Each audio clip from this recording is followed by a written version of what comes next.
17 दिसंबर की घड़ी नजदीक आ रही है। मन में शंकाओं का ज्वार उठ रहा है। एमपीपीएससी प्री, जिसका आपको बहुत समय से इंतजार था, तैयारी करने का एक बहुत अच्छा समय भी हमें मिला था कि इस तैयारी को हम भरपूर बनाएं और किसी भी प्रकार की कोई गुंजाइश ना छोड़ें, ताकि एग्जाम हॉल से बाहर निकलने के बाद हमें यह ना लगे कि काश ये पढ़ लेता, 2 घंटे पढ़ लेता ज्यादा, या कुछ और चीजें अप्लाई कर लेता तो शायद मेरा सिलेक्शन हो जाता।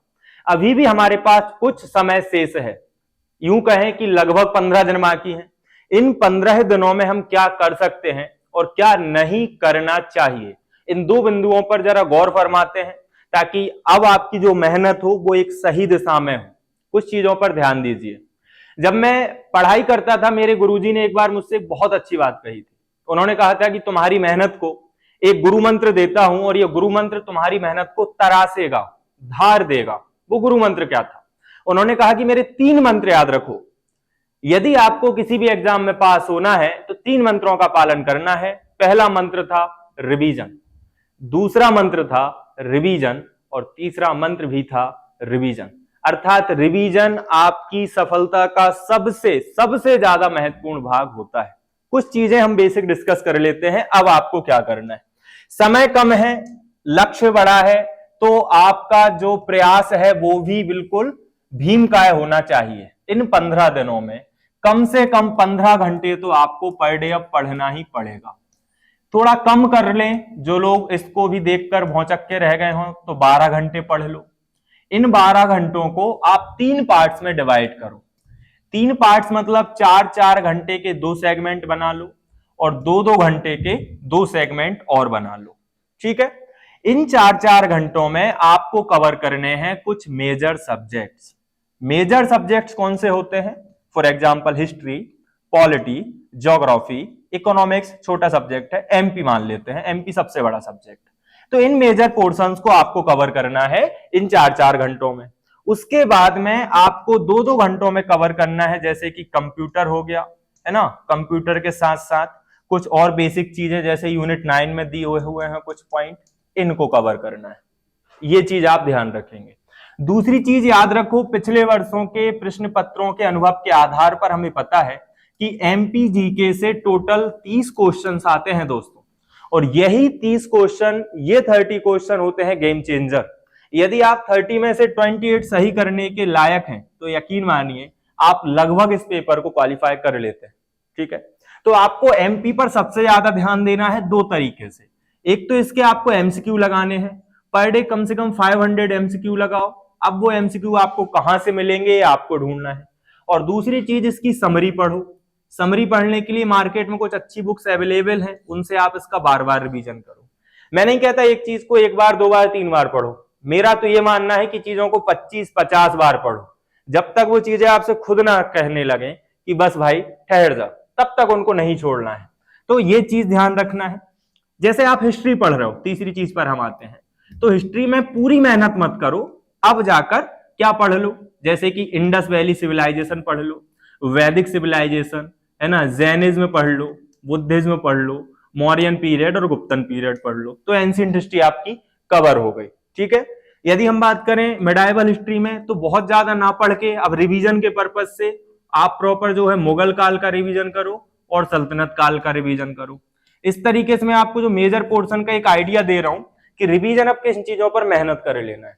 और हिस्ट्री में आपको आर्ट एंड कल्चर को भी ध्यान में लेकर चलना है। आर्ट एंड कल्चर किस तरीके से होगा, इन चीजों को पढ़ लो।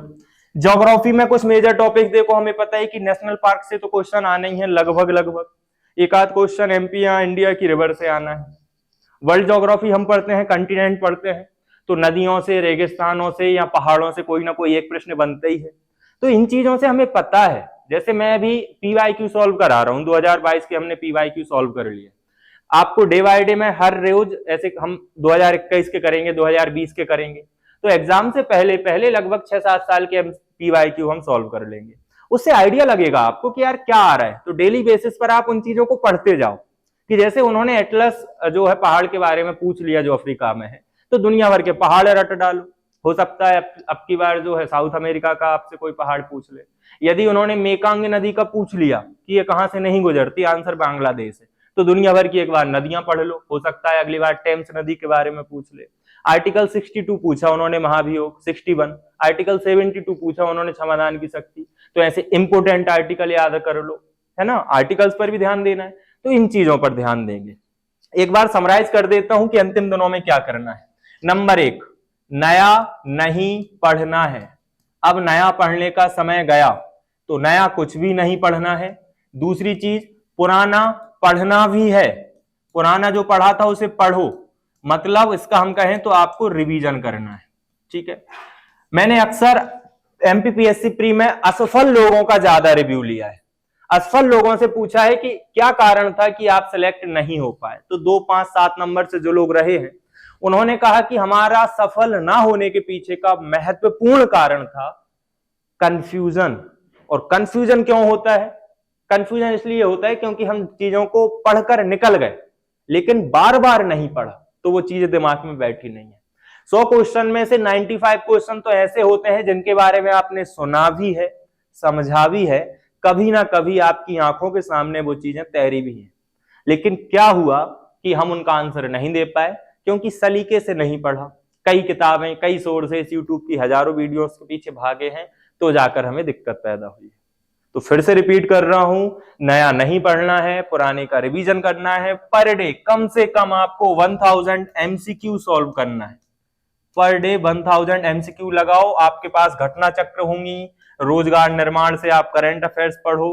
अब करंट अफेयर्स पढ़ने का समय भी है, तो करंट अफेयर्स अब कम से कम 15 दिन कंटिन्यू आप 1.5, 2 घंटे करंट अफेयर्स पर दे दो, है ना। यूनिट 7, यूनिट 9, यूनिट 10 से लगभग 15 क्वेश्चन, 13 क्वेश्चन बन जाते हैं। छोटी छोटी यूनिट है, यहां से आप कवर अप कर सकते हो। फिजिक्स, केमिस्ट्री, बायो का पूरा पोर्शन नहीं पढ़ना है, उसमें हमें सिलेक्टिव चीजें दी गई हैं, उनको इत्मीनान से पढ़ो, गहराई से पढ़ो, वहां से क्वेश्चन आएंगे, ठीक है।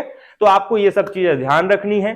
बाकी बातें बहुत सारी हैं करने के लिए, समय आपका भी कम लूंगा मैं, 10-12 मिनट में चीजें आपको मैंने समझा दी हैं कि कैसे आपको क्या करना है। बहुत सारी चीजों के पीछे ना भाग के, इन पॉइंट्स के पीछे यदि आपने ईमानदारी से अपना 60% एफर्ट लगाकर काम कर लिया तो आपकी सफलता के चांस बहुत बढ़ जाएंगे, ठीक है। इन्हीं शब्दों के साथ धन्यवाद, शुक्रिया, राम राम।